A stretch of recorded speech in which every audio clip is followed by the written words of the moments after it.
ninde watwibutse ingingo cyangwa se ijambo yaba yarakwiye mu kibwirizwa cy'icyumweru gishize? Qui se rappelle de quelque chose de la prédication de la fois passée? Sinzi umuntu gitoye. Twabwira impanda kandi abenshi twagiye twatitiye. Muhumure umunsi ntabwo ndi batitiye. Il y a quelqu'un qui vient de répondre, c'est la trompette. Ndagira ngo mbere yuko ntangira mbaze abantu baje gupointa cyangwa se abantu bafite izindi gahunda, niba dushobora gukomezanya cyangwa se niba abasaza turarondogora ntabamenye. Muranyemereye tugeze saa 12. Est-ce que vous acceptez qu'on peut continuer jusqu'à 18h? Vous me donnez combien de minutes alors? 10 minutes. 15? Merci beaucoup.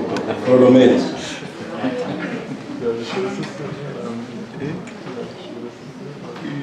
Mbese ninde Uwiteka yagiriye neza muri iki cyumweru? C'est qui a été béni par le Seigneur au cours de la semaine? Imana ihimbaza birashimishije. Akenshi que Dieu soit béni. Dusigaye tunanirwa gutanga témoignage ngo tubwire abandi by'Imana yadukoreye.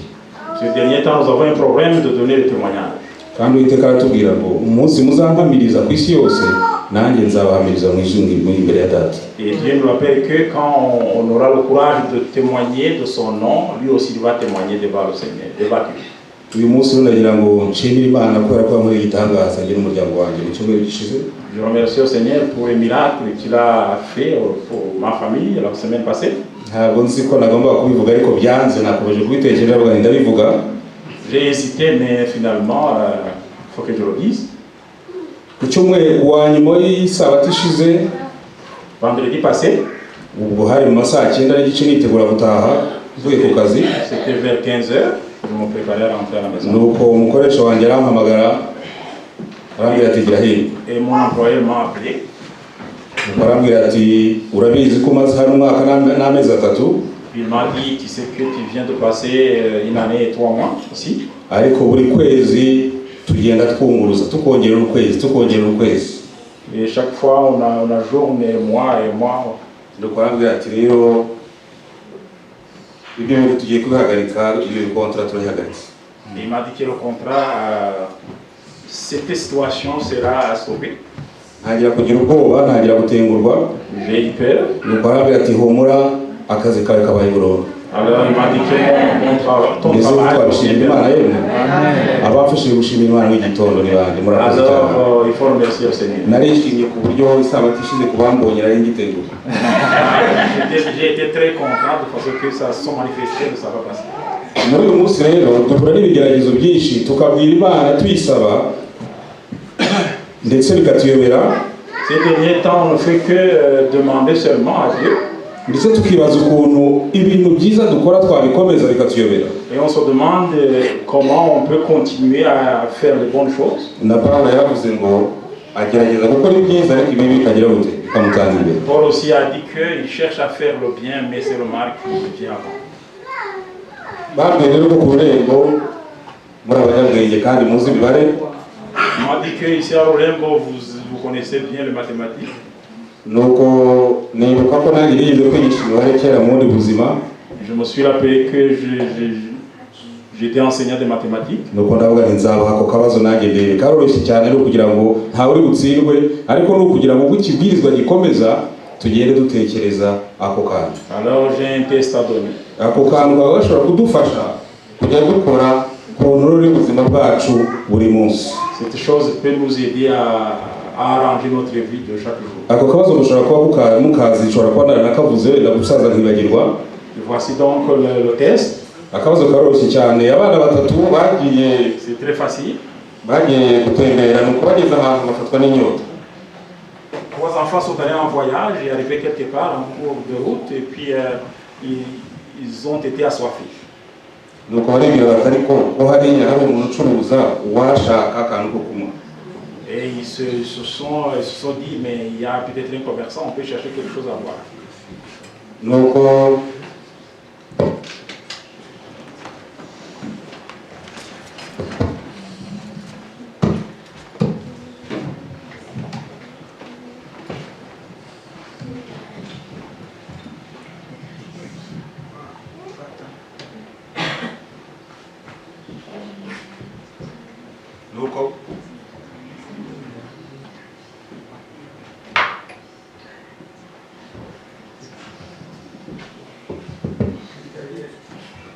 ganza rimwe radusabota.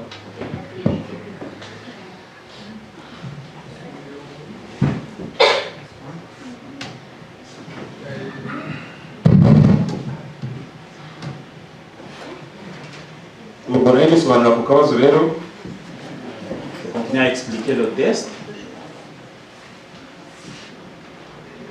Noneho bana muri iyo nyota yabo bajya mu mangazini kugura akantu ko kunywa.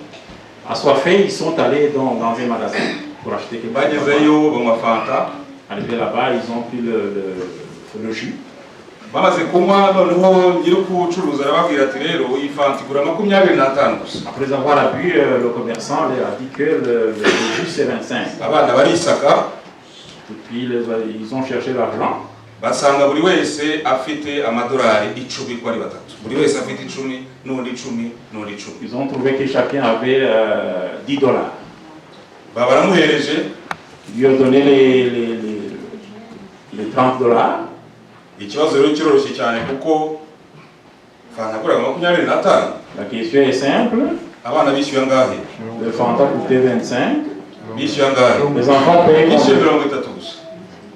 Les enfants payaient combien? Umucuruzi yagiye kubagarurira. Quand le commerçant a voulu faire leur donner la référence, Yagomba kubagarurira angahe? il devrait leur donner combien? Leur remettre combien? Donc waje asanga abana ari batatu. Et puis, il a trouvé que les enfants étaient 3. Abana ndabagarurira niko ari batatu. Abafite 5 ndabigezanye. Comment alors remettre à ces enfants 5 alors qu'ils sont 3? Bafata gatanu agabanyije gatatu usanga ntibishoboka. Et puis il a divisé 5 par 3, c'était Ese impossible. birashoboka yemwe? Est-ce que c'est possible? Hari aho bishoboka ariko nta bice bigenda kubizana ibyo waba utwo duce. Alors, bon, c'est possible, mais on ne peut pas trouver ces pièces-là. Nuko afata atatu, rimwe arihereza umwana, irindi arihereza umwana, n'irindi arihereza umwana, asigara nangahe? Il a donné $1 à chaque enfant et il est resté avec 2. None akabazo koroshye. Aba bana buri mwana yakuye amafaranga angahe mu mufuka ye kugira ngo yishyure? Alors la question, chaque enfant a donné combien de sa poche pour payer? Turafata 10 biroroshye, ugure muri mwe bamugaruriye, asigara angahe? Alors on va prendre 10 moins 1, il reste 9. Rimwe na rimwe mu buzima bwacu buba bworoshye ariko tukongeramo ibindi bintu bishobora gutuma tuyoberwa n'ibyo twari turimo. Quelquefois la vie est facile, mais on ajoute beaucoup de choses de façon qu'on complique la vie.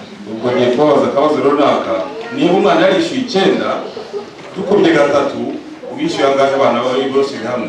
Si l'enfant a payé 9, mais toi on paye combien? Sibyo? 27. Wakongera yandi abiri wa mucuruzi yasigaranye abo ngahe? Quand on ajoute 2, Ikibazo rero kirabaye. Bya faranga ari ibiri. Ko bitaba 30. alors le problème maintenant, où est l'autre pièce maintenant? Ubwo buri wese yisubize ibire yisubize, abahanga muraza gukomeza muturune turebe uko biri bugende. Alors c'est une question personnelle, vous allez continuer à en débattre, à en discuter, alors vous allez trouver une solution. Ubuzima bwacu rero bumeze kwibi, hari igihe biba byoroshye nuko tukabikomeza ari twebwe ku giti cyacu. C'est la même chose, notre vie est facile, mais c'est nous autres qui compliquons la vie. Reka dusenga Imana. Prions. Uwiteka mutanga bugingo twongeye gushimira kurubanye natwe. Ukaba warabanye natwe mu minsi y'ubuzima bwacu, ukaba ukomeje nyagasani gutubungabunga izina ryawe ry'imbabazi. Kandi twiga ijambo ryawe. Turakwinginze ngo ubane natwe kandi uyobore imitima yacu, uduhe kwicisha bugufi kugira ngo ibyo twumva nyagasani biye kutubera umuzigo, ahubwo bibe intandaro yo guhinduka kugira ngo uzazasanga twese twiteguye izina rya Yesu. Amen. Mbese igitambo kirihe? Où est l'agneau pour l'Holocauste? Aya magambo rero yabwiwe Aburahamu. Ces paroles ont été dites à Abraham ubwo Uwiteka yamubwiraga gutamba umwana we Isaka. lorsque l'Éternel lui a demandé de donner son fils. Ntabwo nzi iki kintu niba tujya twitekerezaho ngo twibaze nk'ababyeyi Imana ikubwiye iti umwana wawe runaka mumpe. Je ne sais pas si les parents se posent la question quelquefois lorsque Dieu peut demander aux parents de donner un enfant. ntabwo Imana imugusabye ngo imwohereze muri université. Dieu ne demande pas l'enfant pour l'envoyer à l'université. ntabwo imugusabye ngo imuhe akazi. Ce n'est pas pour lui donner du travail. ahubwo irakubwiye ngo mumpe umutambi w'igitambo umutwike. Mais il demande de donner l'enfant pour le sacrifice. Jewe nk'umubyeyi sinzi ko nasubiza. Étant parent, je ne sais pas ce que je peux répondre. ariko Uwiteka yabwiye Aburahamu ati untambire umwana wawe Isaka. Mais je sais que l'Éternel a ordonné à Abraham de donner son fils Isaac comme sacrifice. Musomye neza muri mwitangirira igice cya 22 muhereye ku murongo wa mbere, ndabasaba ko mwahajya kugira ngo dukomeze dukurikirane isomo uko rimeze. Murasanga havuga yuko Aburahamu Imana yamusabye gutanga umwana we w'ikinege. Je vous invite donc à ouvrir vos Bibles en Genèse 22 à partir du verset 1er pour voir l'ordre de Dieu à Abraham de donner son fils qui était unique. Umwana w'ikinege rero ni ukuvuga ari umwana umwe gusa. Et l'enfant unique, ça veut dire tout simplement qu'il avait un seul enfant. Imana yampaye batatu, sinzi kwisabyemo umwe napfa kubyemera ntabwo byoroshye. Bon, il dit que Dieu lui a donné 3 enfants. Si Dieu lui demande de donner un enfant, ça serait compliqué pour lui. ariko Uwiteka arabimusaba. Ese isomo rya mbere, ese Uwiteka twitaho kugeza ubu atugerageza? Alors, la première leçon, est-ce que Dieu tient compte de nous autres jusqu'à ce qu'il nous met en test? Ndabona uyu mugabo Aburahamu arimo ashakisha ukuntu yabwira umugore we ati Imana irambwiye ngo wa mwana twabonye dushaje tugomba kumutanga. Il est en train de s'imaginer Abraham, ce qu'il allait expliquer à sa femme pour lui dire que l'enfant unique et maintenant Dieu ordonne que l'enfant. Ugomba kumutanga kandi ukamutangaho igitambo, bivuga ko umwana ugomba kubanza kumwica umuteye icyuma kugira ngo ubone kumutwika yafu. Comme l'enfant donc devrait être un sacrifice, il devrait d'abord mourir. Ntabwo nshatse kubaza ngo abemera kuba bashobora kuba barikora bashyira amaboko hejuru, ariko nzi ko bitoroshye na gatoya. Je ne demande pas aux gens qui peuvent accepter cela de lever la main, mais ce que je sais, c'est que c'est difficile. Nk'uko mubizi n'uko muri mu bisoma, Aburahamu yatangiye imyiteguro yo kuzajya gutanga umwana we ahantu kure cyane yagomba kugenda n'amaguru. Comme vous le savez, comme il est écrit, donc Abraham a commencé les préparatifs pour le voyage, pour aller sacrifier son fils. Donc aragenda, il est allé, afata inkwi, il a pris le bois, afata abagaragu be maze bamuherekeje. il a pris les serviteurs pour l'accompagner. Nuko bageze ku musozi Imana yamubwiye, abwira abagaragu ati musigare hano mujyanye n'umuhungu wanjye gusenga. Arrivé sur la montagne, donc il a demandé aux serviteurs de rester et qu'il va avec son fils pour prier. Nuko agezeyo, dusome hamwe ku murongo wa 7, aravuga ngo Isaka ahamagara se, Aburahamu ati data, nuko Sara amwitaba ati ndakwitaba mwana wanjye. Au verset 7, Isaac s'adressa à son père, Abraham, mon père, dit-il. Celui-ci lui répondit, dit oui, je t'écoute, mon enfant. Ese umwana kubajije ati data, kandi ukaba wibaza ikibazo ushobora kukubaza kandi genzi ute muri iyi situation, uzi gusigaranye gusa nk'iminota 5 ngo umwice. Si l'enfant te pose la question alors que tu sais qu'il reste seulement 5 minutes pour le tuer, qu'est-ce que tu vas lui répondre? Nuko umwana abaza se ikibazo gikomeye cyane aricyo cyabaye na titre y'iki cyigisho cyacu. Abwira se ati dore umuriro n'inkwi, dore ngibi biri hano twabizanye, none igitambo kiri he? Et l'enfant donc posa la question, voici le feu, voici le bois, mais où est le sacrifice pour l'Holocauste? Mwibaze uyu mubyeyi bavandimwe, mwibaze ibibazo yibajije muri aka kanya ukuntu agiye gusubiza umuhungu we. Imaginez la situation dans laquelle Abraham se trouvait. Ese wasubiza ngo iki wowe? Combien de questions qui s'est posées et toi, qu'est-ce que tu peux répondre? Ese aho ntitwahita tumanuka imisozi twirukanka n'imvi zacu nuko tukigendera tukavuga tuti mwana dore nawe urangerageje ku buryo bukomeye? Est-ce que vous n'allez pas directement disparaître en disant que le test de Dieu est dur? Ese aho ntitugera muri situation nk'izi, aho kugira ngo dushyire hamwe utubura amaso tube mu ijuru, ahubwo tugashaka kwisubiriza ibibazo mu giti cyacu? Est-ce que quand on arrive dans ce genre de situation, au lieu d'invoquer le ciel, quelquefois peut-être on se cherche des réponses nous-mêmes. nakunze igisubizo rero cy'Aburahamu ku murongo wa 8 haravuga ngo Aburahamu aramusubiza ati mwana wanjye Imana iri bwibonere umwana w'intama. Abraham donc répondit au verset 8, mon fils, Dieu veillera lui-même à procurer l'agneau pour l'Holocauste. Ese ntibavuga ngo amen. Imana ubwayo niri bubone igitambo. Dieu lui-même va se chercher l'agneau.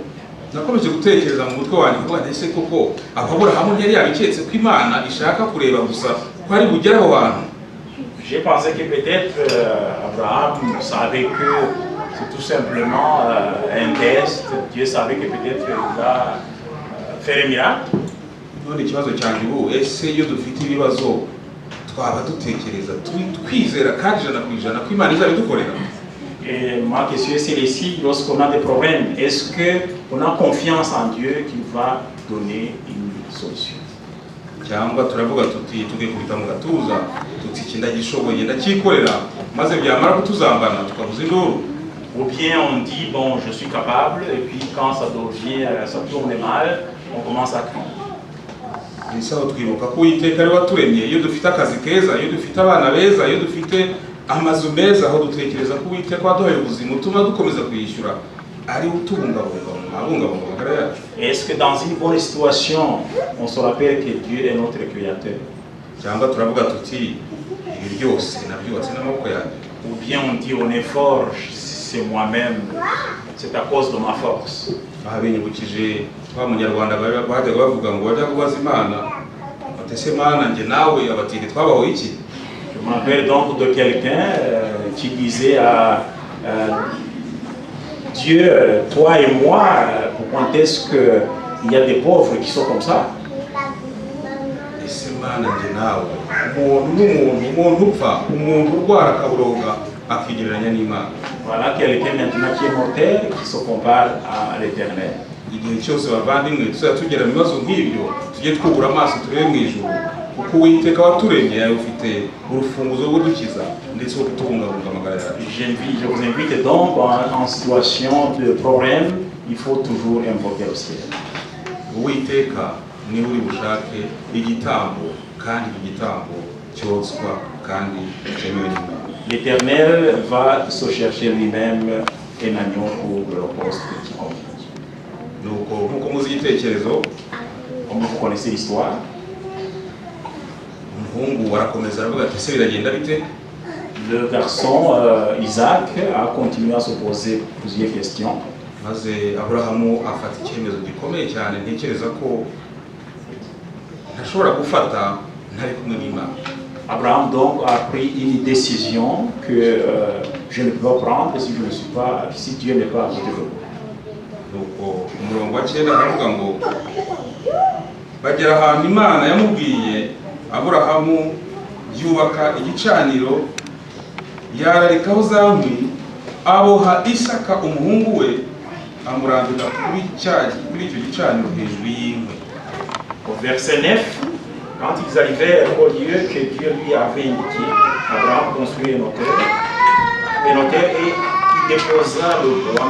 Puis il y a Isaac, son propre fils unique, et le plaça sur l'autel par-dessus le bois. Mbese yabize imibare y'isekwasi ikomeye. Les gens maintenant qui ont fait les mathématiques, est-ce que ce n'est pas une équation très difficile? Ese umwana wawe bamuhambira ukamuboha ukamushyira ku gicaniro uzi ko ugiye kumutwika? Est-ce que tu peux lier ton fils et lui mettre sur l'autel quand tu sais que tu vas le brûler? Iyo tugeze mu bihe nk'ibi twaba twibuka yuko Imana yaduhaye abana ishobora kudushumbusha. Est-ce que quand on arrive dans ce genre de situation, est-ce qu'on se rappelle que Dieu qui nous a donné ses enfants peut nous en donner encore d'autres? Ese iyo tugeze muri ibi bibazo aho tuvuze induru ahubwo tukavuga tuti Imana kuki unkorera ibi? Est-ce que quand on arrive dans ce genre de situation, est-ce qu'on ne crie pas pour peut-être insulter l'Éternel? Ariko ndagira ngo aha turebe ukuntu Imana yitwaye. Ntabwo bavuga yuko Imana yashatse gutera Samakofe. Alors la situation Isaac n'a pas voulu se battre contre son père. ahubwo tubwirwa yuko yemeye ko bamuhambira bakamushyira kuri iki gicaniro. Mais il a tout simplement accepté d'être lié et être mis sur l'autel. Aburahamu rero agiye gukora igikorwa gikomeye cyane nk'uko nababwiye, ntazi ko natinyuka kuko arangiye nyine ntari kumwe n'Imana. Abraham maintenant va poser un acte que moi je ne suis pas capable de poser si Dieu n'est pas à côté de moi. Umurongo wa 10 aravuga ngo Aburahamu arambura ukuboko genda wa mushyo ngo asogote umuhungu we. Au verset 10, alors il tendit la main et saisit le couteau pour égorger son fils. Afata cya cyuma azamura ukuboko ari muri position kugira ngo yice umuhungu. Il a levé donc, il a pris le couteau et il voulait maintenant égorger son fils. Umurongo wa 7 aravuga ngo marayika w'Uwiteka amuhamagara ari mu ijuru ati Aburahamu, Aburahamu. Au verset 12, l'ange lui ordonna donc au verset 11, mais du ciel, l'ange du Seigneur l'interpella. Abraham, Abraham, oui, répondit Abraham, je t'écoute. Aramubwira ati ntukoze ukuboko kuri uwo muhungu ntugire icyo umutwara kuko ubu umenye yuko wubaha Imana kuko utanyemye umwana wawe w'ikinege. Et l'ange lui ordonna, ne porte pas la main sur l'enfant, ne lui fais aucun mal. Je sais maintenant que tu respectes l'autorité de l'Éternel. Ese Imana yabituzi ikabiduhamagara mu mazina? Est-ce que Dieu nous connaît et il est capable de nous appeler par les noms? Cyangwa iravuga iti wa wundi. Dieu dit à son titre là, Aburahamu, Imana iramuhamagaye mu izina ryitwa Aburahamu, we kwica umwana wawe. Ahubwo mu yandi magambo ndakwemeye kuko umpaye n'ikintu cyawe cy'ingenzi warusigaye. Dieu l'a appelé donc par son nom, Abraham, et Dieu a reconnu que Abraham vient de lui donner son fils unique. Ese iyo tugenda nabira mu kwaha Imana irabirokonesa cyangwa izibereho yacu ituma itatumenya ibona amazina yacu? Est-ce que quand on porte la Bible, Dieu nous connaît, il est capable de nous appeler par nos propres noms? Nuko Aburahamu ku murongo wa 13 yobora amaso arareba abona inyuma ye imfizi y'intama amahembe yayo afashwe mu gihuru. Au verset 13, il leva la tête, Abraham aperçut un bélier retenu par les cornes dans un buisson. Aburahamu aragenda yenda ya ntama ayitambaho igitambo cyoswa mu cyimbo cy'umuhungu. Et voilà qu'il a pris maintenant son bélier pour le sacrifice. Iyo turi kumwe n'Imana yibonera ibisubizo byayo. Quand on est avec l'Éternel, l'Éternel se cherche lui-même des réponses. Igihe cyose tugendana n'Imana ibibazo byacu byose Uwiteka arabikemura. Quand on marche avec Dieu, Dieu est là pour donner solution à tous nos problèmes. Igihe cyose Uwiteka tumushyize imbere ingorane zacu imibereho yacu yose ibonwa na bose kandi igashimwa. Quand on prend l'Éternel, on le met en place au premier rang. C'est tout le monde maintenant qui voit l'image de l'Éternel en nous. Uwubaha Uwiteka aba ameze nk'ibyo tugiye gusoma muri Zaburi igice cya 23 nzi kandi muzi neza. Celui qui obéit l'Éternel est comparable à ce qu'on va lire en Psaume 23. Ese nibwo waba uzi Zaburi ya 23 mu mutwe? Il y a quelqu'un qui connaît Psaume 23 par cœur?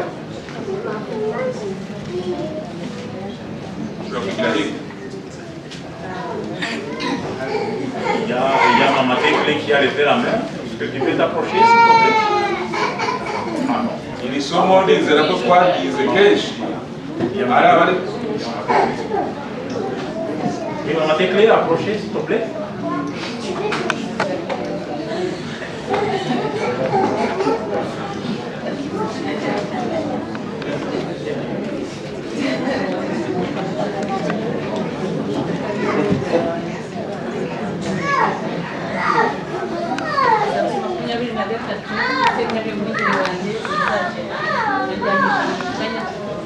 arakomeza agasumba asubiza intege mu bugingo bwanjye anyobora inzira yo gutanga ubwisangire naho nanyura mu gikombe cy'urupfu isanzwe igihe cyose kuko ndi kumwe nawe ishyirwa yawe n'inzira yawe niyo impumuriza antunganiriza neza mu maso y'abanzi banjye ni ukuri kugirirwa neza bazi iteka bizanyuma y'iminsi yose n'iho nageza mu byose. Amen. ese uyu muntu ntabwo uri igihembo yemwe urakoze cyane. ese aya magambo iyo tuyavuga tunayatekerezaho? Je pense qu'il mérite une récompense, n'est-ce pas? Quand on prononce ces paroles, est-ce qu'on y fait une méditation? Uwiteka n'umwungeri wanjye sinzakena mu yandi magambo igihe cyose nzaba ndi kumwe n'Uwiteka nzaba ndi umukungu. L'Éternel est mon berger. Ça veut dire tout simplement que quand je suis avec l'Éternel, je suis riche. Andyamisha mu cyanya cy'ubwatsi bubisi, anjyana iruhande rw'amazi adasuma.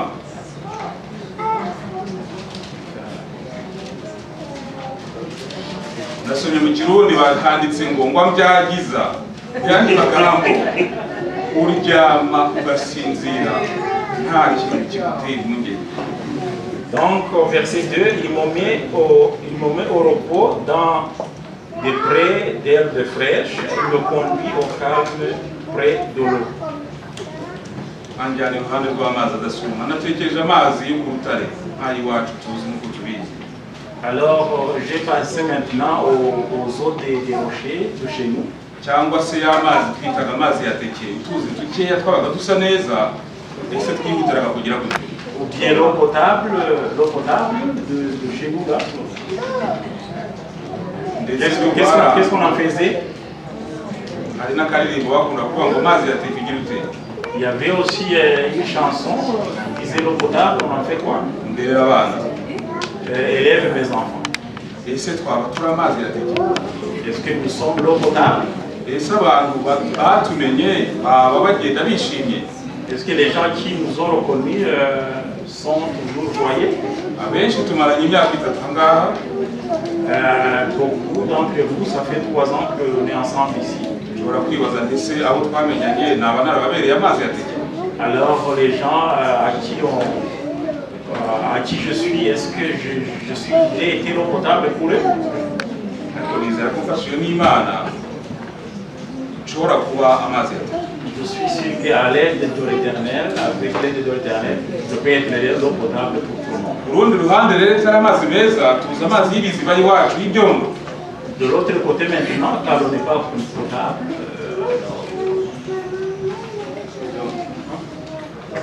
c'est l'eau qui est remplie maintenant de l'eau.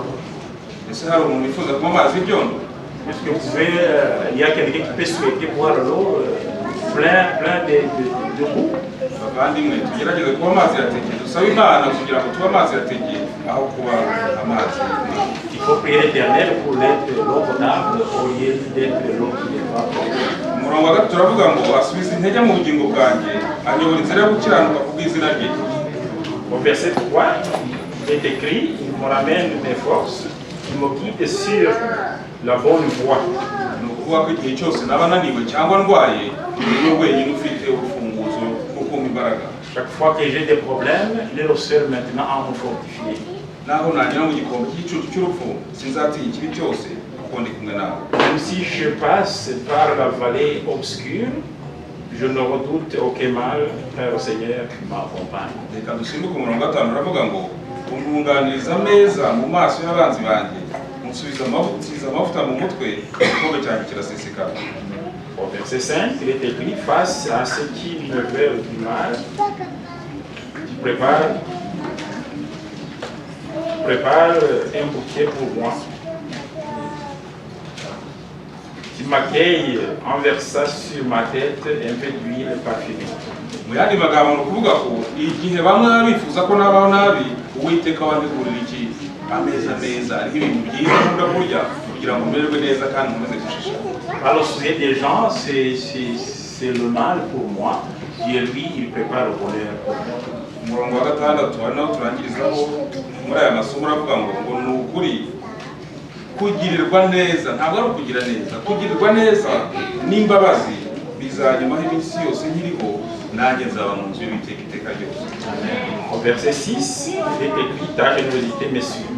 ta générosité me suivra pas à pas. Au Seigneur, je reviendrai dans ta maison aussi longtemps que je vis. nifuje gufata uyu murongo nkongera nkasa n'uwucurika nk'uko umudamu wanjye akunda kuvuga aravuga ati biranditse muri bibiliya iyo ugiye mu bintu by'imana imana igira ite ijya mu byawe.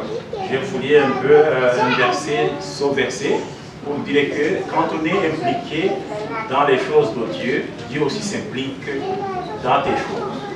ni ukuri kugira neza kugirirwa neza n'imbabazi bizanyumaho iminsi yose nkiriho. ni ukuvuga ko igihe cyose ndi kumwe n'imana ikomeza kumpa imigisha kandi imigisha itagabanije. Ta bonté et ta générosité me suivront pour toujours et Dieu va accorder les bénédictions. ese uwiteka anyitaho? ese uwiteka kwitaho? Est-ce que le Seigneur tient compte de moi ou de toi? ese uwiteka yaba akubungabunga kandi aho unyuze hose kuba amazi yateke bose bakifuza kukunywa? Est-ce que le Seigneur te guide chaque fois et tu deviens l'eau potable pour tout le monde? cyangwa se guhura nanjye ni ikibazo gikomeye, ni ijuru iwawe nseka atuma amajigo yabyimba? Ou bien te croiser, c'est un problème. J'entre chez toi en souriant et puis je sors étant furieux. bavandimwe tugerageze kugira neza no kubaho uwiteka kuko ni ikintu gikomeye. Je vous invite donc à essayer de faire du bien parce que c'est quelque chose de génial. niba dushaka kugirirwa neza dukwiye kwitwara neza ndetse tukaba abakize imitima. Si nous voulons être bénis, il faut aussi bien se comporter devant les autres pour sauver les cœurs au Seigneur. hari agatekerezo keza nturutse kubona kuri Facebook kuva bamwe mushobora kuba mwarakabonye. Il y a une histoire que j'ai vue dernièrement sur Facebook. ubwo umudamu wari ukize cyane yatemberaga mu muhanda yasanze bantu bita SDF abantu batagira ibyo barya yicaye hasi inzara yamwishe kandi akonje nuko aramusuhuza. Une femme qui se promenait sur la route a trouvé les mendiants qui n'ont pas mangé et puis elle lui a dit bonjour. nuko umupolisi ngo wari hafi aho kubera ko yari amweguye amufashe rwose amusuhuza kandi asa naho amubangamiye. umupolisi aravuga ati uwo muntu arimo aragutera ibibazo? Voilà maintenant qu'il y a un policier qui était à côté lorsque la femme était en train d'embrasser son mendiant. Alors le policier a dit, est-ce qu'il y a un problème? Il est en train de te poser des problèmes? nuko umudamu aramubwira ati nta kibazo rwose humura nta kibazo rwose. Et la femme a dit au policier, il n'y a pas de problème. nuko uwo mudamu ntiyagarukiye ahubwo yaramubwiye uyu muntu utagira aho aba ati nkurikira ngiye muri resitora kurya. Et puis cette femme a invité maintenant son mendiant à le suivre au restaurant pour manger. nuko bageze muri resitora abantu baseri abantu bagaburira abantu batangira kumwinuba no kumwinuka baramwirukana bati uwo muntu uzanye aratuma abandi bakiriya bagenda. Arrivé au restaurant maintenant, voilà que les serveurs du restaurant commencent maintenant à dire cette personne maintenant est indésirable ici parce que il va empêcher d'autres clients d'entrer.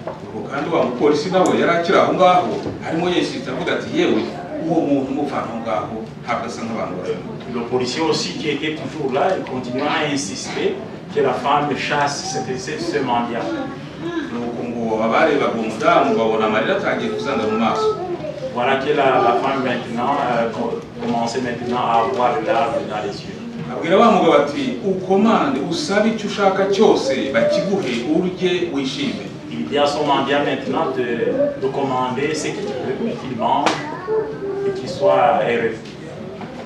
nuko wa muntu w'umutindi abonye ukuntu bamugiriye neza aho baho kugira ngo arye atangira kureba ese wa mugore we niki kuki ungiriye neza ku buryo bugeza aho. Voilà le mendiant maintenant dans cette situation, au lieu de manger, il commence maintenant à pleurer, demander à la femme, qui es-tu, pourquoi est-ce que tu as été si généreuse pour moi? umugore aramubwira ati wowe rya gusa ndi bukubwire nurangiza. Et puis la femme lui a dit, mange seulement et puis je vais te redire après. nuko wa mugabo amaze kurya bamaze guhabwa abantu bamwinubye bakoze ibyo bakora.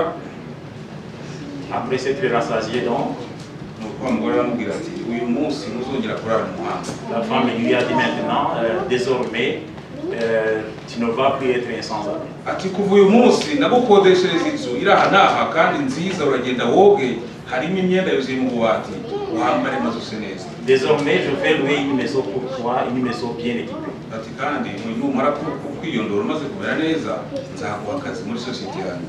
Et puis après, maintenant, je vais t'engager dans mon entreprise. muzi impamvu? Connaissez-vous pourquoi? uwo mukobwa akirangiza ishuri yagiye kwaka akazi ahantu, nuko wa mugabo niwe wari diregiteri w'iyo sosiyete. Et puis la raison pour laquelle la femme a fait cela, lorsque cette femme a terminé l'école, lorsqu'il est allé demander un emploi, son mandat, c'est lui qui était le directeur. nuko amuha akazi, wa mukobwa arakira, arazamuka mu kazi, ageze ahagura n'iyo sosiyete, ariko wa mugabo kubera ibibazo by'ubuzima ajya mu muhanda. Cette femme s'est enrichie, mais à cause des problèmes maintenant, son directeur maintenant, avec beaucoup de problèmes, il s'est retrouvé mendiant. Urebe umunezero uvanze n'ibyishimo umugabo yari afite, avuga ati burya kugira neza ntabwo bisaba. Voilà le bonheur maintenant que son monsieur a vécu. ujye ugira neza mu minsi y'ubuzima bwawe, kuko ntabwo uzi ikigutegereje. Il faut faire du bien pendant tes jours parce que tu ne sais pas ce qui t'attend de toi. akenshi turarengwa tukavuga byinshi, tugakora byinshi twibwira ngo turimo twigirira neza kandi turimo twiyica. Quelquefois on est débordé et on fait n'importe quoi en pensant qu'on est en train de faire du bien alors que c'est le mal qui nous attend. On est en train de préparer. abenshi bagiye bagwa ku nzira kubera ko bagize nabi, bahuraho n'abo bagiriye nabi, nuko bakagira batemba bakabica. Il y a beaucoup de gens qui ont été tués par des gens qu'ils ont maltraités avant. ineza rero nk'uko umunyarwanda bivuga ntihera, ahubwo ineza isanga imbere. La bonté est toujours là-bas et puis on la trouve devant. kugira neza rero hari igihe wakumva ko ari ikintu cyoroshye, ariko umuntu ugira neza aba akurikira amategeko y'Imana y'icumi uko ari. Faire du bien, vous pensez peut-être que c'est facile, mais celui qui fait du bien, il est en train de respecter la loi de l'Éternel. ntabwo ushobora kugirira umuntu neza udafite urukundo. Quand on fait du bien, certainement qu'on a l'amour. ushobora kugira neza utubaha Imana. Tu ne peux pas faire du bien quand tu n'obéis pas à l'Éternel. ntabwo ushobora kugira neza udatekereza akazaza ejo. Tu ne peux pas faire du bien aussi longtemps que tu ne penses pas au lendemain. muri uyu munsi rero bavandimwe, turi mu bihugu bikomeye, ibihugu byatwigishije kuba abanyamwigendaho. Aujourd'hui, chers amis, nous sommes dans les pays qui favorisent la solidarité, l'égoïsme. urabaza umwana n'akana gatoya bakabwira uti wampaye ikaramu mwandikisha, ati ni iyanjye. Quand on demande à un enfant de t'aider à écrire avec son stylo, il dit non, non, non, c'est pour moi, c'est pas. kandi iyo karamu ari wowe wayiguze. Alors que c'est toi qui as acheté pour lui ce natwe byatugiyemo, iyo tumaze kubona twicaye tumeze neza, turya tugatimaza, twibwira yuko twagezeyo. Et la même chose pour nous autres, lorsqu'on est dans une bonne situation, on pense qu'on est déjà là. tukibagirwa yuko Uwiteka watwemye azi ahantu ashobora gukora uwo munsi ubuzima tukabubura. On oublie que c'est le Seigneur qui détient en main notre vie. ubwo nazaga mu gitondo nasanze ngeze muri La Fontaine hari accident yabaye, abapompye buzuye, kandi abo bantu nabo bari bafite aho bagiye. Le matin, lorsque je venais, il y avait un accident à La Fontaine, à la route. Ces gens qui ont eu l'accident, ils seraient quelque part. kuki bo batagezeyo? Pourquoi est-ce qu'ils ne sont pas arrivés? ariko twebwe Uwiteka yatugiriye neza uyu munsi, twicaye hano turishimye, turimo turaganira. Bavandimwe, dukomeze twubaha Uwiteka. Mais nous autres, le Seigneur nous a conduits jusqu'ici. Alors, continuons à obéir à l'Éternel. njya nibaza ukuntu Imana yatujije ahantu hakomeye, tukaba tugeze n'uyu munsi turi aha twicaye tuganira. Nibaza impamvu twahuriye aha, avuga ngo Uwiteka yagira ngo tugire ibyo twungurana.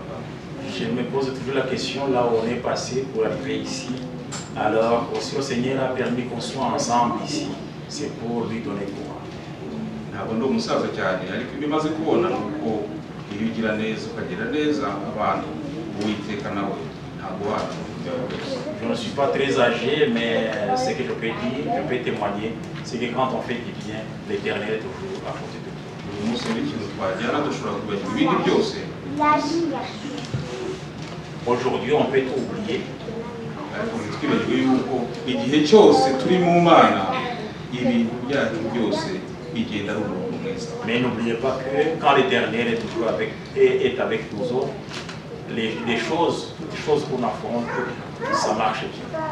Ubwo rero imibereho yacu uyu munsi tugerageze kujya twikonora buri munsi kugira ngo nubwo Yesu yaje uyu munsi asange twiteguye. J'invite donc tout le monde à se contrôler pour que même si le Seigneur vient aujourd'hui, il soit que nous sommes toujours prêts. Amen. Amen.